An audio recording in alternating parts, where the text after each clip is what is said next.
Vamos lá, minha gente, estamos aqui de volta para mais uma aula de História e Cultura Cristã, nossa sexta aula. Espero que você que está me acompanhando pelos meus canais no YouTube, ou pelos cursos que eu estou dando agora imediatamente presencialmente, ou também aqui pela nossa queridíssima Universidade Católica de Petrópolis, nosso curso de História à distância, e meus queridos amigos aqui do curso de História presencial. Então hoje, continuando, estamos um pouco dividindo os elementos que constituem a religião. Para quem não veio na aula passada, nós falamos um pouco sobre os elementos constitutivos da religião. E uma das coisas que nós percebemos ao longo do caminho, que todas as coisas que vão ser elementares na vida religiosa, também são elementares na vida profana, na vida comum. A palavra sagrada e profana se imbricam o tempo inteiro. Sagrado é algo que vem do hebraico, que significa kadosh, separado, santo, tá? E profanos, do latim, significa comum, isso quer dizer não separado. Sempre quando eu dou essa aula, falo um pouco dessa temática, tem um pouco de estranhamento, porque muitas vezes nós veiculamos a palavra profana ao demônio, e não é isso. Profano é algo comum, é algo do dia a dia. A cultura neopentecostal, tá? Quando eu falo neopentecostal, entendamos igrejas reformadas ou igrejas da reforma protestante. Que... Oi? Não entendi. Sim, tem em todos os lugares, na verdade, né? Entenda igreja neopentecostal, cristianismo neopentecostal, da Assembleia de Deus em diante, tá? Até a Assembleia de Deus, nós temos no Brasil um movimento chamado pentecostal. Mais tarde a gente vai explicar isso, quando a gente entrar na análise principal da nossa aula, que é justamente entender a ética protestante e o espírito do capitalismo, mostrar como o nosso mundo é forjado pelo cristianismo e de maneira mais imediata ao cristianismo calvinista, ao pentecostalismo e ao neopentecostalismo, especificamente na terra Brasília, tá? Então, quando a gente veicula profana, geralmente as igrejas neopentecostais veiculam como algo que não é do mundo. É muito comum na nomenclatura neopentecostal, e aqui eu não estou estabelecendo um juízo de valor, estou falando como alguém que se debruça sobre isso há mais de 15 anos, como um cientista literalmente, tá? Meu estudo é esse, tá? O meu recorte de estudo é sobre as religiões, sobre o cristianismo, ou os cristianismos que temos no Brasil, protestantes e protestantes neopentecostais e pentecostais, e igreja católica também, lógico. Né? Geralmente se veicula, você já deve ter ouvido alguma fala nessa terminologia, essa dança, essa música, essa roupa é do mundo. Geralmente quando se fala isso, é apartado do sacro, do sagrado, do divino. Claro que as palavras sagrado, divino e profano não estão no vocabulário neopentecostal, tá? No vocabulário neopentecostal não existe isso, isso é uma coisa profana. Não, normalmente vai falar que é do mundo. E o sagrado seria, por exemplo, em relação à música. A música é uma coisa mais específica mesmo, né? Nós temos os hinos da igreja e as músicas do mundo, tá? Oi? Depende da perspectiva, tá? Por exemplo, se você é um cristão de uma denominação neopentecostal, tá? Você não é obrigado a sê-lo, entende? Ninguém é obrigado a ser de religião nenhuma no Brasil.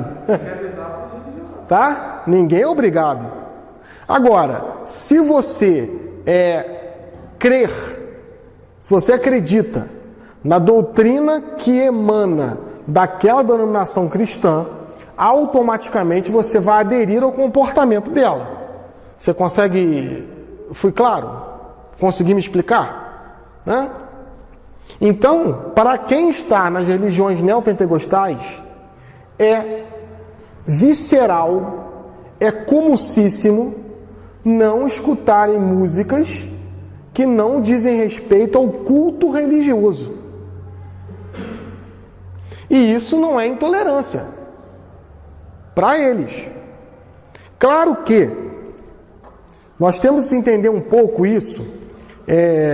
Seria interessante trazer um filósofo aqui para explicar um pouco do eu e não eu lá do Schopenhauer. Né? Tá bom, beleza, tá? Vou te respeitar, tá? O que é o eu e não eu? Né? Você olha para fora, você vê uma coisa. Quando você olha para fora e olha de novo para dentro, já é outra coisa, tá? É um pouco do eu e não eu de Schopenhauer. É um pouco isso. Quando você está dentro de uma denominação cristã, você tem uma visão. Vou, de repente, melhorar um pouquinho, tá? Vamos para o campo das ciências sociais. Jonathan, quem é o pai da ciência social? Da sociologia. Então, escuta. Emile Durkheim, tá? Falei para vocês isso no primeiro período. Lembra a premissa de Emile Durkheim? Fala. Também. Depende do ponto de vista, tá? Sim, os dois, tá? Mas tira da sociologia Emile Durkheim ou Augusto Comte, tá? Augusto Comte verdadeiramente é o pai da premissa positivista, né? Lá que eu falei na aula retrasada para vocês, lá a lei dos 3 estágios, ou estados, tá? Eu já li em si pessoas falando literalmente que o Augusto Comte era o pai da sociologia, inclusive eu sei que o Durkheim Sim. na mesma linha, e pelo fato de o Augusto Comte ser um pouco mais velho que o Durkheim, eu achei que Sim. pudesse realmente pai. Não, sim, não está errado dizer que o Augusto Comte é o pai de sociologia, mas Emile Durkheim também é um dos baluartes da sociologia, sem dúvida nenhuma. Oi? Sim, aí vem o pós-estruturalismo depois, né? O que acontece? O Emile Durkheim, Jonas, ele vai falar o seguinte: para se ter uma boa análise de um fato social, se faz necessário que não estejamos naquele fato social. Deixa eu tentar dar um exemplo. Vamos colocar que nós fechamos as janelas aqui, as ventanas, tá?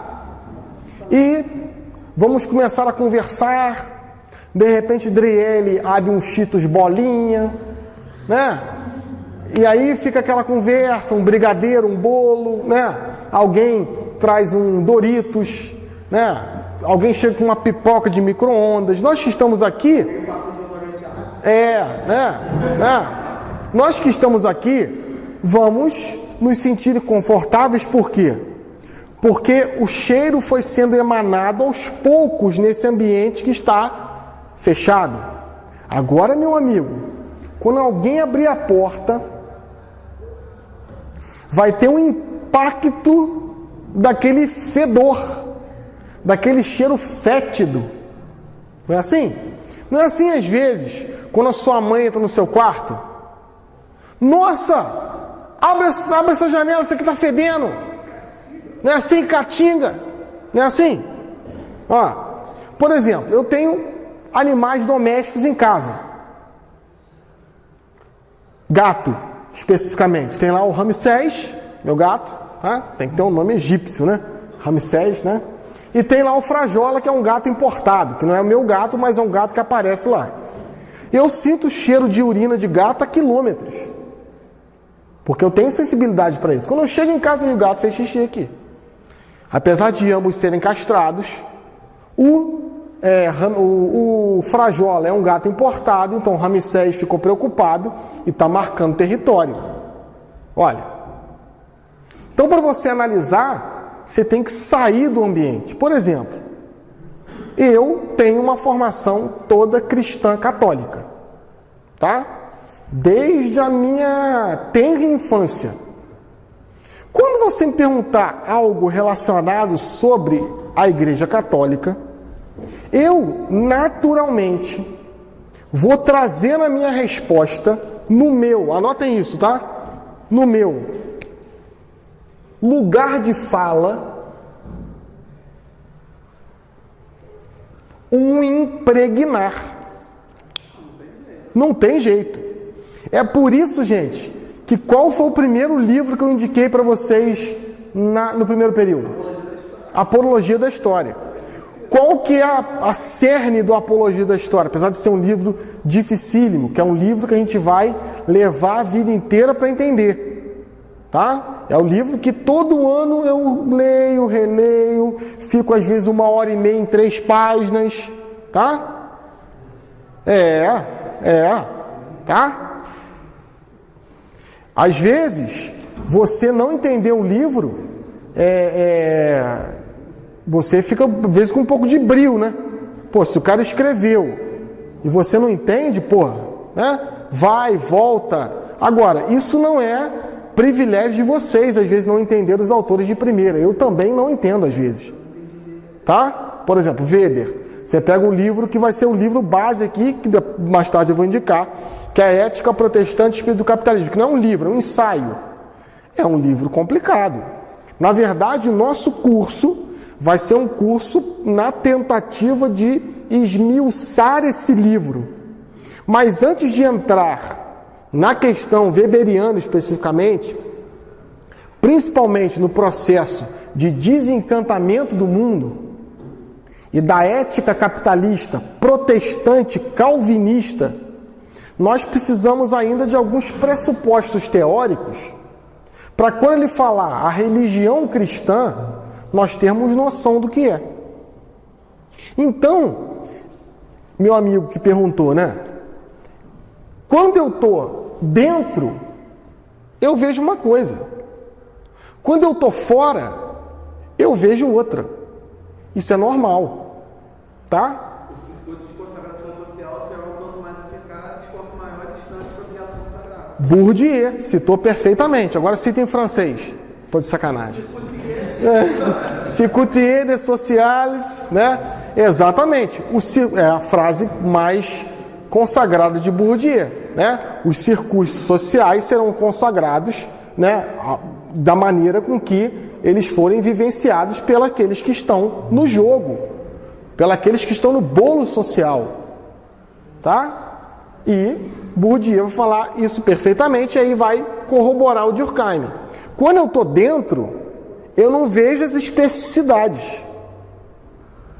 Quando eu estou fora, eu começo a enxergar algumas coisas. Gente, é um filme célebre que vocês todos aqui já viram, né? Putz, agora eu esqueci. Com Robin Williams. Que ele sobe na cadeira. Meu capitão, ó capitão. Pera aí, vou lembrar. Sociedade dos Poetas Mortos. Tá? Por que ele sobe lá na cadeira? Porque ele quer tirar os alunos desse estado de conforto.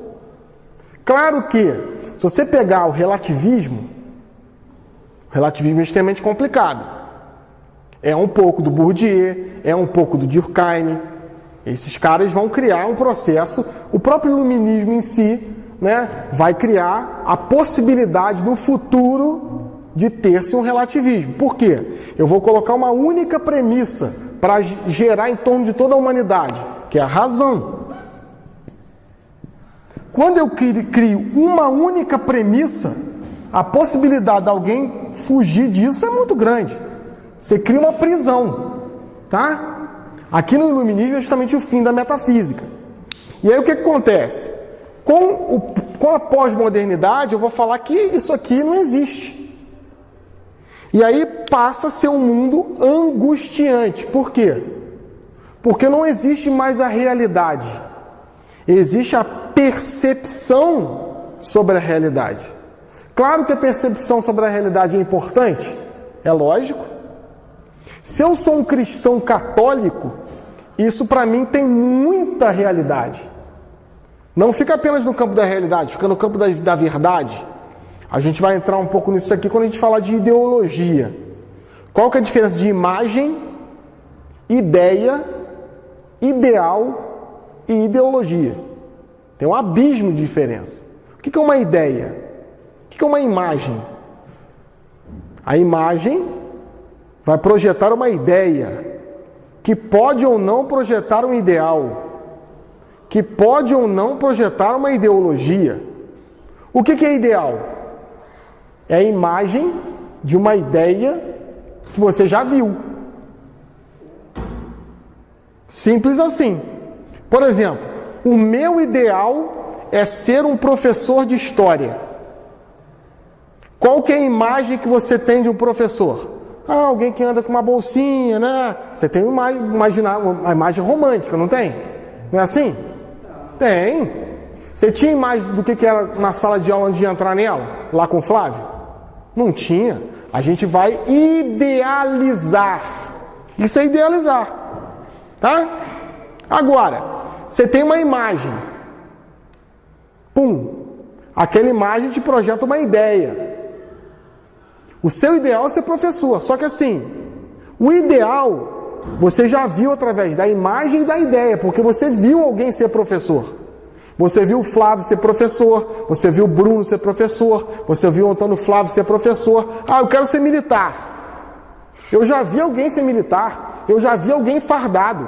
Então isso não é uma ideia,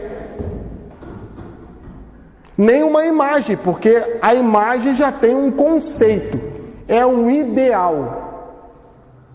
O que seria uma ideologia então?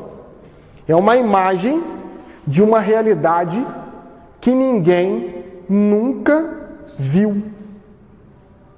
É uma projeção da realidade. Eu tenho um vídeo no meu canal no YouTube, você que está em casa, você pode pegar, tá? Ideias e ideologias. A minha matriz teórica, vocês vão gostar, é Vera Werneck. Tá? Aplaudam, por favor, aplaudam. Tá? Livro fantástico de Dona Vera Werneck, tá? Vamos denunciar por doicode, né? Chamado Valores e Educação, tá? Ela tem um trabalho muito importante, inclusive publicado fora do Brasil, na escola de Baden, na Alemanha, falando sobre essas realidades. O que é realidade, o que é verdade, o que é imagem, o que é ideia, o que é ideal e o que é ideologia, tá? Agora, nesse mundo que a gente vive, não existe a realidade, não existe a verdade sobre o objeto que eu estou vislumbrando. Existe o teu posicionamento. Beleza, a gente pode falar do lugar de fala. Agora, eu estou falando dessa perspectiva para vocês. A sala mudou? Não, mudou a perspectiva da sala, pô. Se eu falar daqui, você vai perder o campo de visão. Você não está me vendo. Eu estou no canto da sala. No meu canto direito da sala. A sala continua exatamente a mesma. O que mudou foi a perspectiva. Eu falar que a caneta que eu estou segurando é verde, não vai mudar a perspectiva sobre a caneta. O que eu fico mais impressionado, às vezes, nos ambientes universitários, é que o pessoal fala que isso é pós-modernidade. Não é. Só se for no livro do Paraguai. Tá? Isso é um ideal gramsciano, não é pós-modernidade. Pós-modernidade é muito antes. Tá? Muito antes. A pós-modernidade vai criar justamente um mundo com quebra de paradigmas. O mundo que outrora era um mundo pautado pela razão de Augusto Comte, pelo positivismo de Augusto Comte, existia um mundo metafísico, existia um mundo teológico. Teológico primeiro, metafísico depois com a Idade Média. E agora existe o mundo da razão, a Era das Luzes. Se a teologia e a religião metafísica medieval, principalmente com Tomás de Aquino, emburreceram a humanidade, nós, através da ciência, da razão, da aferição matemática, tá? Do cogito, penso, logo existo, nós vamos encontrar a iluminação racional, levando o homem ao máximo de sua potência. Só que isso, em vez de libertar, escravizou. Hoje você fala, mas isso é uma verdade. Nossa, isso é um palavrão. Entende? Pô, mas isso eu acredito como uma verdade plena e absoluta. Pô, tu tá out, tu tá fora. Você é um pária, você é um excluído.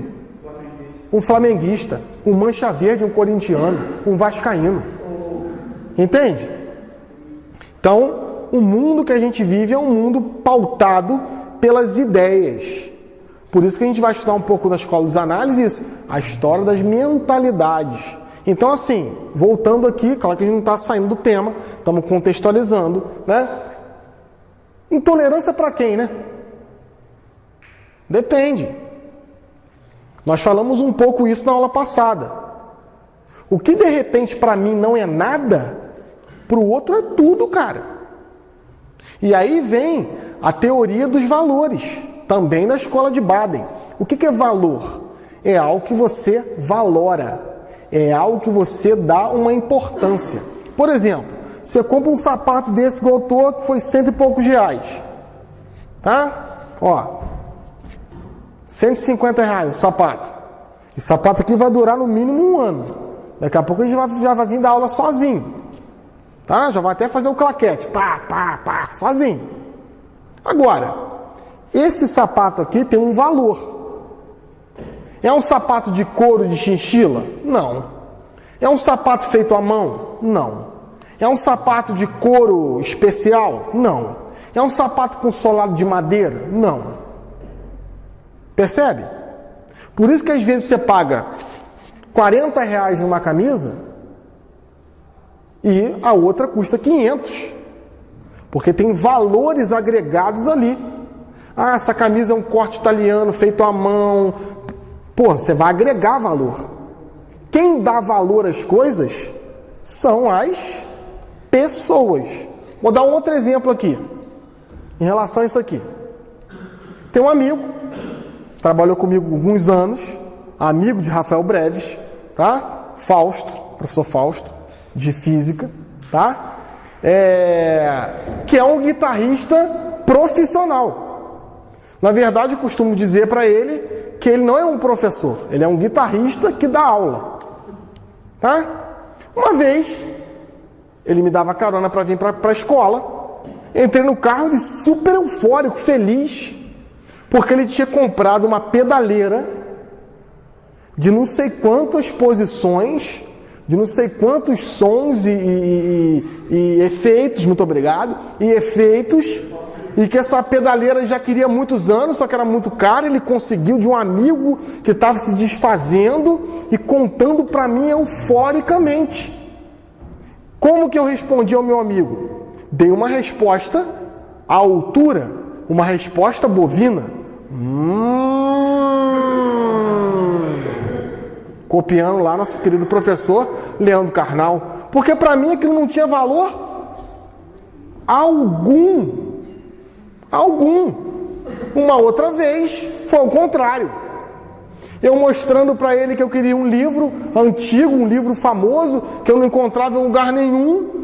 E aí eu encontrei esse livro autografado pelo autor. Meu Deus do céu. Mostrei para ele, ele respondeu: pô, legal. Super bacana. Entende? Então, tolerância para quem, cara pálida? Entende? Ninguém é obrigado a. A religião te proíbe. Opa, peraí. A religião me proíbe. A religião me proíbe. Foro íntimo.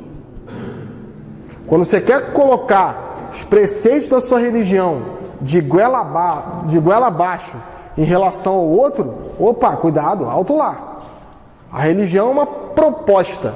Claro, se você me perguntar os pressupostos para mim crer, eu vou ficar aqui falando 5 horas. Ou por que eu sou cristão, ou por que eu acredito numa divindade. Posso aqui, como o Rafael Breves colocou muito bem, dar uma aula de catequese. Mistagógica, inclusive. Mas se a pessoa não te dá abertura para isso, ou se a pessoa é uma pessoa arreligiosa, seja simplesmente uma pessoa. Tá? Tem pessoas que são menos interessantes que aqueles plásticos bolhas. Não é verdade? É impressionante. Muitas vezes, as pessoas que mais prestam um desserviço à religião são as pessoas que se dão a alcunha de religiosos. Cuidado, hein? A religião tem que ser por atração e não por imposição. Vou contar aqui um exemplo, novamente. Posso dar exemplo da minha vida, não da vida de vocês. Uma vez, vocês me conhecem há alguns anos aqui na faculdade, sabe que dificilmente eu não brinco, dificilmente eu não estou rindo, brincando, zoando. Não é assim? Quem me conhece, até às vezes pergunta: Bruno, o que você tem? Você está mais quieto hoje, papapá. E uma vez, um professor, colega nosso aqui da casa, perguntou assim: Bruno, você é um cara muito altivo. Eu fico impressionado, você está sempre rindo, brincando, falando saudações rubro-negras, implicando com as pessoas, rindo, né? Colocando luta de glacês, né? Nossa, eu fico impressionado. Qual o motivo disso? Aí eu fiz uma pregação religiosa para ele. Por quê? Porque ele me deu essa possibilidade. Aí não é intolerância. Entende? O problema é que no nosso mundo que nós vivemos, nós temos um respeito humano desumano, né? Você não pode falar nada, você não pode expressar nada, né? Os meus professores, 90% dos professores que me deram aula, hoje estariam presos. Que mundo chato que nós vivemos. Muitas vezes a academia turva a água, como fala o Nietzsche, né? Para não mostrar a profundidade do interlocutor. Eu vou falar uma coisa complicada, mais complicada ainda, que eu não consegui descomplicar para o aluno do primeiro período, é aí que ele não vai entender mesmo, e eu vou me sentir super inteligente. Olha que merda isso. Fale de uma maneira clara, explícita. Muitas vezes a pessoa faz questão de dobrar as coisas, complicar, colocar plicas, porque na verdade ele não quer mostrar que é raso, né? Ele não quer expor a razoabilidade dele, a mediocridade dele. Então, muitas vezes a intolerância parte de pessoas que não entendem a religião. Falei essa semana, o pessoal ficou bem...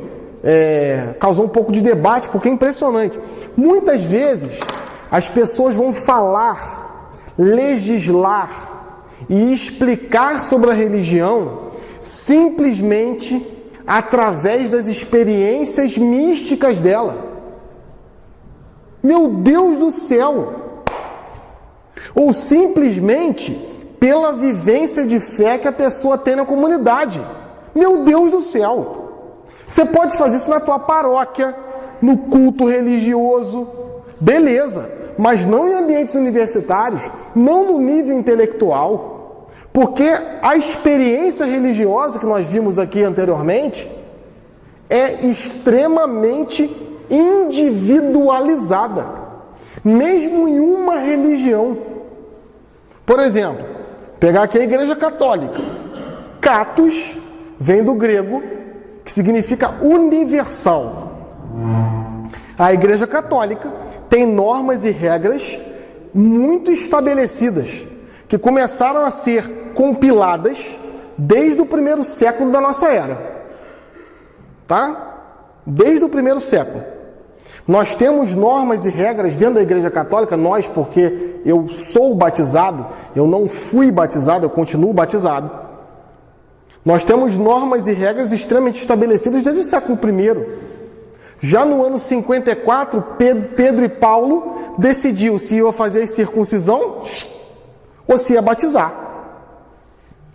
Quando Paulo e Pedro e Tiago decidem que não vão circuncidar e vão batizar, a gente falou um pouco isso nas aulas no início, cria-se uma outra religião, literalmente. Tem um distanciamento. A gente tem Nicéia, que vai decidir a natureza de Jesus. E aí tem a disputa de dois grandes teólogos, né? Eu tenho de um lado Santo Irineu, eu tenho de um lado Ário. Eu tenho de um lado teólogos que acreditam que Jesus tem duas naturezas distintas, e aí Jesus era tipo um Batman. Ah, eu vou curar a menina. Talita cume. Aí Jesus chorava. Aí Jesus, esse que chorava, não era Deus. O que curava é Deus. O que andava sobre as águas é Deus. O que chorou quando Lázaro morreu não era Deus. O que morreu não era Deus. Entende? E o outro que acreditava que não. Que Jesus é um. E aí tem o credo niceno-cosmopolitano, que é aquele credo maior da missa. Deus de Deus, luz da luz, Deus verdadeiro de Deus verdadeiro. Então são regras extremamente estabelecidas, rígidas, pétreas. E esse nome pétrea se dá o nome de dogma. Agora, é uma proposta. Tem um documento de Aparecida que foi escrito agora há poucos anos, que fala que as normas e regras da igreja não são portas, são caminhos. E aí, o que é intolerante? Quando que eu me torno uma pessoa intolerante? Quando eu quero pegar as regras que eu sigo, as regras que eu acredito, a maneira de vida que eu tento levar, porque o cristianismo não é uma mágica, tá? Basta ler aquilo ali e na missa no domingo você vai aplicar aquilo plenamente. Não, isso é um projeto de vida. Quando eu quero impor isso ao outro, aí sim eu me torno uma pessoa intolerante. E aí não apenas os vieses religiosos. Quando eu quero impor uma ideia,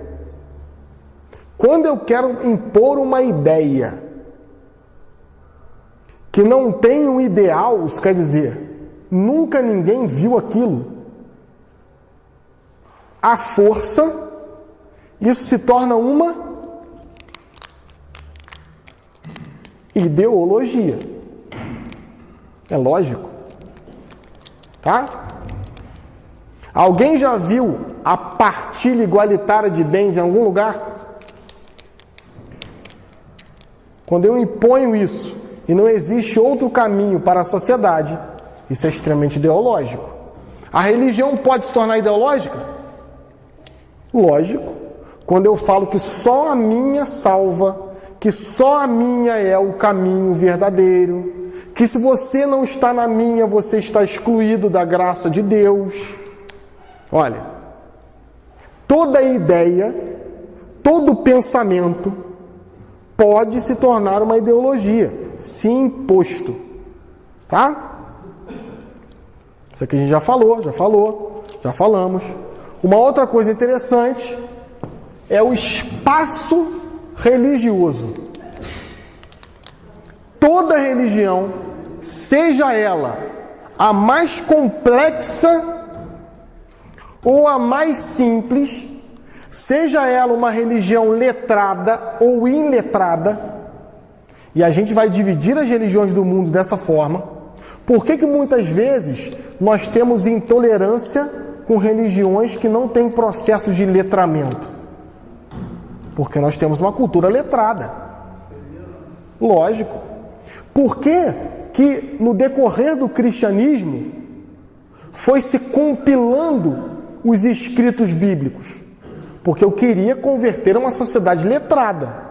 Eu queria converter o mundo grego e o mundo romano. E eu não podia chegar lá e começar a pregar. E falar assim, pô, mas está escrito aonde? Ah, tá aqui, ó. Opa! Muitas vezes nós temos intolerância com religiões que não têm um códice. Tá? Porque aí vai muito do processo intuitivo. Aonde que a gente vai ver isso no Brasil especificamente? Nas religiões afro-brasileiras. parte de um processo intuitivo de antepassados. Então, por exemplo, você pega um terreiro de candomblé, tem um pai de santo, tá? Um babalorixá, que me ensinou dessa tal forma e a gente segue essa forma. Só que no outro terreiro é de outra maneira. Isso para a nossa sociedade letrada causa um pouco de desconforto. E muito por isso que as religiões africanas ou afro-brasileiras, muitas vezes um debate religioso fica no campo da periferia. Porque as pessoas têm muito preconceito. Principalmente as religiões neopentecostais. Porque vai explicar a religião africana de acordo com a sua experiência mística religiosa. Não, minha gente. A religião é tal como outras ciências. Se você não se debruçar, se você não estudar, não se levante para falar dela. E aí eu falo especificamente para você que tem uma religião. Para você aqui, de repente, aqui na sala, que segue um culto religioso. Se você não consegue explicar a sua religião fora dos âmbitos da tua experiência mística, opa, tem alguma coisa errada.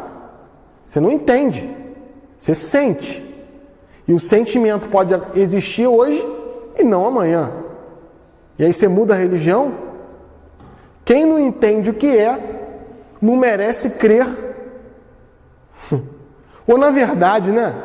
Eu fico extremamente admirado, mas extremamente admirado. Essas pessoas deveriam receber um troféu. Acreditar em algo que não entende plenamente. Meu Deus do céu! A pessoa tinha que receber uma medalha.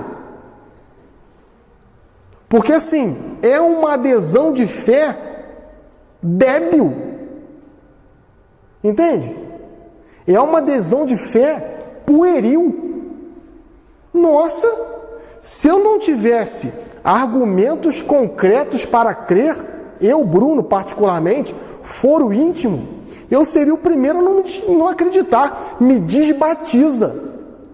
Não, muito pelo contrário. Se eu não tiver argumento para acreditar naquilo que eu falo que acredito, eu nem falo que acredito. É vergonhoso.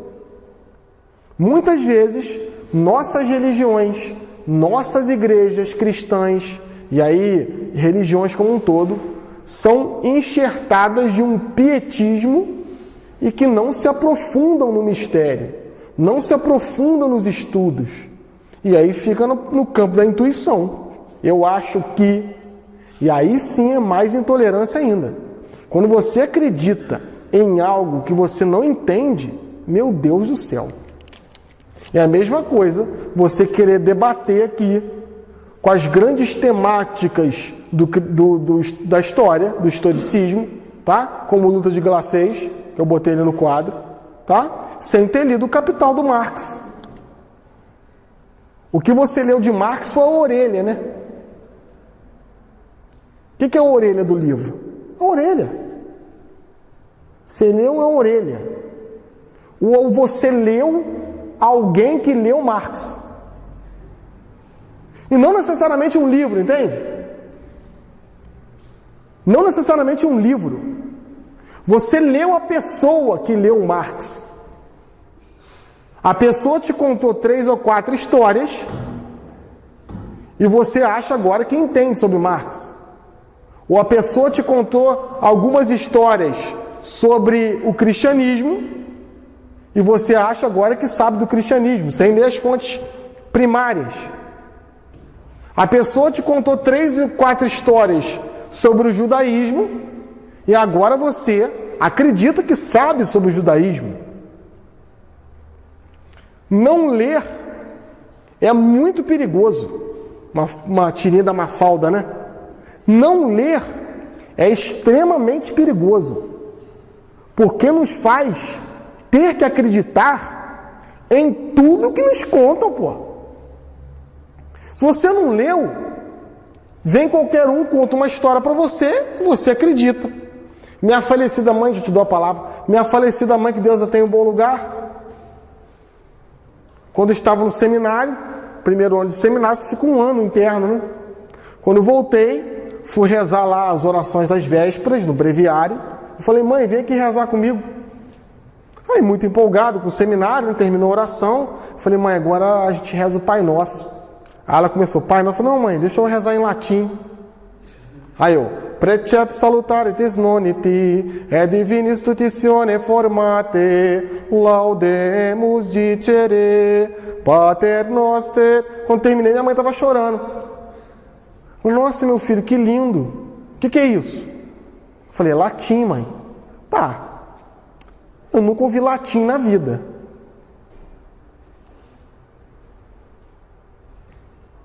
Assim, se você está falando, eu até acho que é latim. Mas depois eu vou perguntar para outra pessoa, porque eu nunca ouvi. Olha. É você comparar uma coisa que você não tem uma dualidade, né? Você não tem como. Porra. Ah, fomos no churrasco na casa do Bruno Tamancoldi. O churrasco do Bruno é o melhor que eu comi. Tá, mas quantas vezes você comeu churrasco? Não, essa foi a primeira vez. Entende? Se você não tem uma dualidade para estabelecer um grau de comparação, não existe comparação. Se você pega lá a peça mais famosa de William Shakespeare, qual é? Também. Romeu e Julieta, né? Que o pessoal pensa que é sobre o amor, né? Não é. É um drama. Você pega lá os amantes, eles se conhecem na quinta, casam, tem uma noite de núpcias e morrem. E aí o Romeu fala que, a descrição fala que ela era perfeita, mas ela foi a única mulher que ele viu nua. Era perfeita, porque não tinha um grau de comparação. Então, assim, você estabelecer princípios relacionais sem ter lido nada, sem ter estudado nada, só de ouvir falar, meu Deus do céu, tá? Que tenhamos isso ante os nossos olhos. E aí, gente, em qualquer disciplina, tá? Qualquer uma. Seja nos estudos religiosos, que temos aqui na Universidade Católica, tá? Seja nos estudos mais agudos da historiografia, da história, estudos mais específicos da história, como as grandes temáticas do curso de História, História do Brasil, 1, 2, 3 e 4, História da América, 1 e 2, História moderna, História contemporânea, História da América, História da África.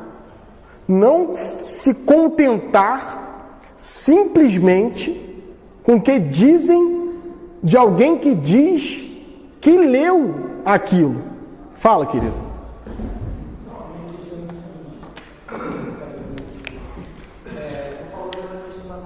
Sim.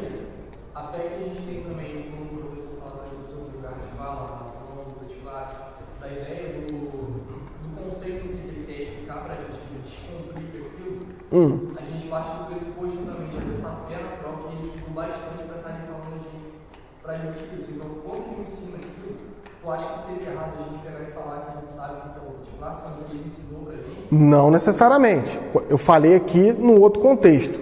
Eu falei quando você está discutindo religião e quer ensinar simplesmente pautando a sua experiência religiosa. O professor é uma fala de credibilidade. Ou deveria, né? Tá? Quando você se matricula em uma universidade e senta na sala de aula para construir o conhecimento, como fala o nosso grande patrono da educação nacional, você subentende-se que a universidade tem uma coisa que você não tem. É lógico. E aí, assim, o lugar de fala dá credibilidade àquele profissional. Agora, meu irmão, você não pode ser um professor, você não pode ser um profissional só de ouvir falar os professores. Você até pode, mas você vai ser um tipo de professor. Não estou falando em momento que não tem que ver. Sim. Mesmo assim, os professores têm que manter sempre respeito com ele, mas eles também questionaram. Sim. Na verdade, deve. Mas só que, do jeito que você tinha falado, eu tinha entendido até mesmo esse contexto da sala de aula onde você questiona os professores. Sim. De uma maneira Isso. Uhum. Claro. Claro. De uma maneira respeitosa, você deve questionar tudo, amigo. Tudo. Tá? De uma maneira respeitosa, você deve indagar o tempo inteiro. E é a premissa do lugar que nós estamos. Nós estamos num lugar por excelência de ciência. A humanidade estaria na caverna. A humanidade estaria na caverna se não questionasse. A humanidade estaria nas trevas se não questionasse. Estudar a religião é se questionar. Claro que você pode estudar a religião de duas maneiras. Você pode estudar a religião como alguém que estuda um objeto que você tem, ou estudar a religião como alguém que não tem um objeto que estuda. Deixa eu tentar melhorar. Consegui? Fala para mim. Exatamente. Por exemplo, é o Leandro Carnal. Tá? Ó, vamos colocar aqui a luta de classes. Eu estudo a luta de classes. Eu estudo lá o Capital do Marx, o livro 2, o tomo 2, que vai falar sobre a mais-valia. A mais-valia vai ser o lucro sobre o lucro, vai gerar um metacapitalismo, e a roda da história vai gerar a partir disso, do binômio, o dominante e o dominado. Marx vai colocar isso, e Engels vai colocar isso como o grande motor da história. Dizer que desde a tenra infância da humanidade, desde os primórdios da humanidade, desde o momento que a humanidade começou a se aglutinar em cidades, se estabeleceu alguém que tinha o domínio sobre alguém e que explorava esse alguém. E esse alguém explorado empreendia uma luta de classes com aquele que explorava. E isso vai gerar todo o processo de evolução. Na verdade, nós estamos aqui na universidade para tentar virar a roda, né? Deixar de ser oprimidos e passarmos a ser opressor. Vou citar aqui nosso diletíssimo Paulo Freire, né? Quando a educação não é uma educação libertadora, o sonho do oprimido é ser um opressor. Uma coisa é eu estudar isso que eu falei em 30 segundos, sem acreditar em uma palavra que o Marx fala. Outra coisa é eu levando isso como ideal de vida. Uma coisa é eu falar de religião como alguém que é um ginecologista. Como lá fala o Leandro Carnal, né? Estuda um objeto que ele não tem. Outra coisa é eu ser um crente. Entende? Por isso, gente, que o debate do ensino religioso em sala de aula é extremamente complicado. Porque muitas vezes no ensino médio, nós temos um professor de ensino religioso que não vai ter essa perspectiva religiosa que a gente tem aqui. Ele vai, na verdade, pregar uma fé que é de foro íntimo dele. Aí é intolerância.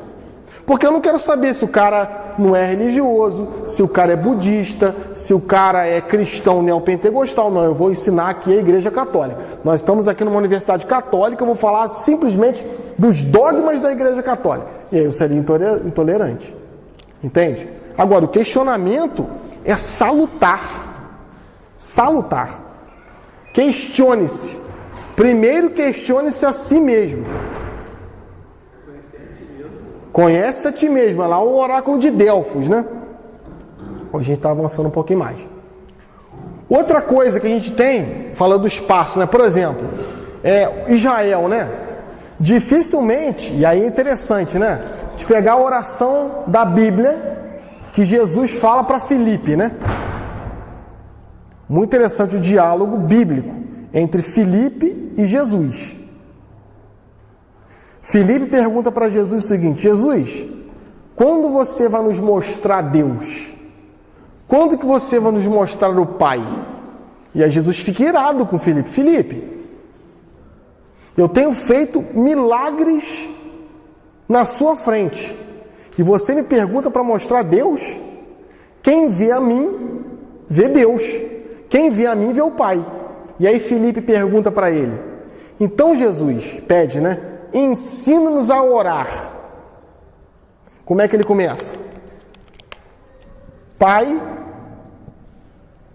Nosso. Isso é impossível para o judaísmo. Impossível. Jesus, ele se torna, nesse momento e em outros momentos, um herege. Como que o judeu chamaria Deus? Boa, garoto. Pai meu. É meu pai. Não é. Não é questão de egoísmo. Muito bem. Não é questão de egoísmo. É a questão de concepção do Deus de Israel. Olha. É o espaço religioso. Por exemplo, se você pega a concepção bíblica do judeu de Deus, vamos colocar que Rafaela conhece um judeu, tá? Lá da Yeshivá Colegial, tá? Um judeu ortodoxo, que anda com o kippá, tá? Que anda com filactéries, que são pedacinhos da escritura. E, né, Rafaela começa a se envolver com o judeu, né, o Isaac, começa a se envolver com Isaac, as famílias começam a a família começa a se conhecer. De repente o Isaac, né, que já é um homem feito, Rafaela uma moça, ele convida a Rafaela para começar a participar do culto judaico. Rafaela, apaixonada, vai. Depois eles contraem um matrimônio. Rafaela é judia? Nunca. Rafaela é uma prosélita. Não tem na Bíblia? Pentecostes? Muitos se converteram com a pregação de Pedro, ungido pelo Espírito Santo. Gregos, cretenses, prosélitos. O que são os prosélitos? São os convertidos ao judaísmo. Vamos colocar que você, Aladenes, não acreditava em nada. De repente o Aladenes chega para mim e fala assim: professor Bruno Tamancold, eu gostaria muitíssimo que o senhor me desse aula de catequese.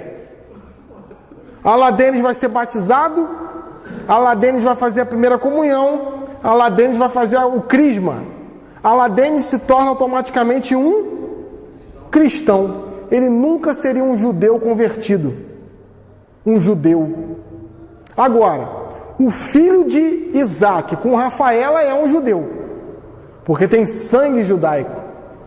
Entende? Isso é fantástico. Oi? Exatamente. Por exemplo, a alma.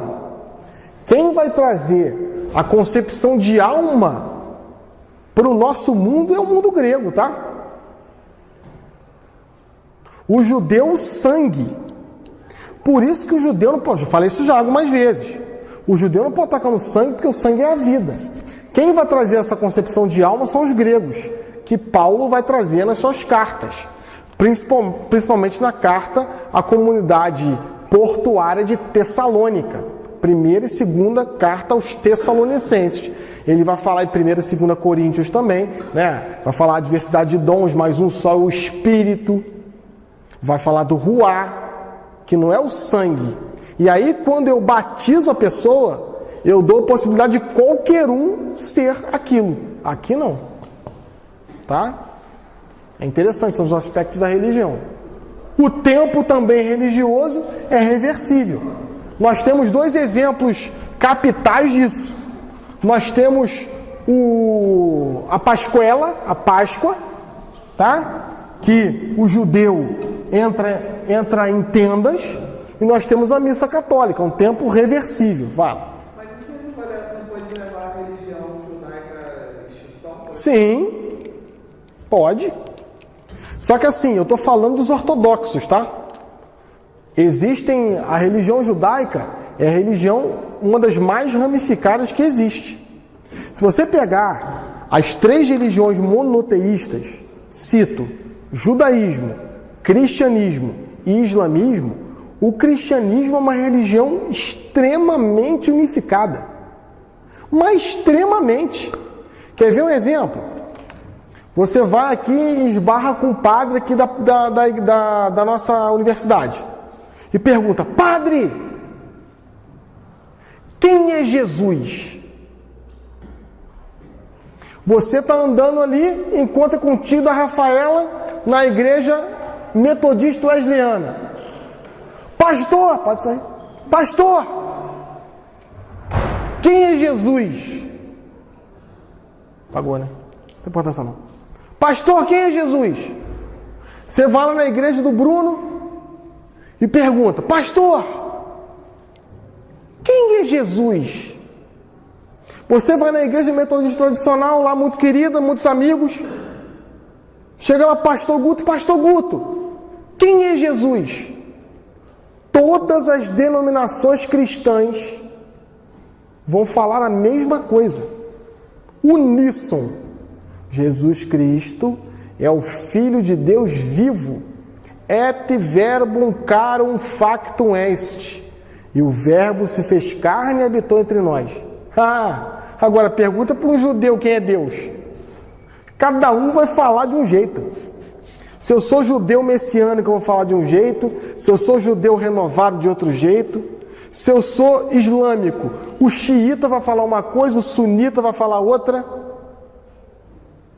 Isso transforma a religião cristã, por mais que se pareça uma religião extremamente ramificada, uma religião extremamente uníssona. Está ligada intimamente na crença pétrea de Deus e do seu fundador, Jesus. Tá? A gente para por aqui. Semana que vem a gente está de volta.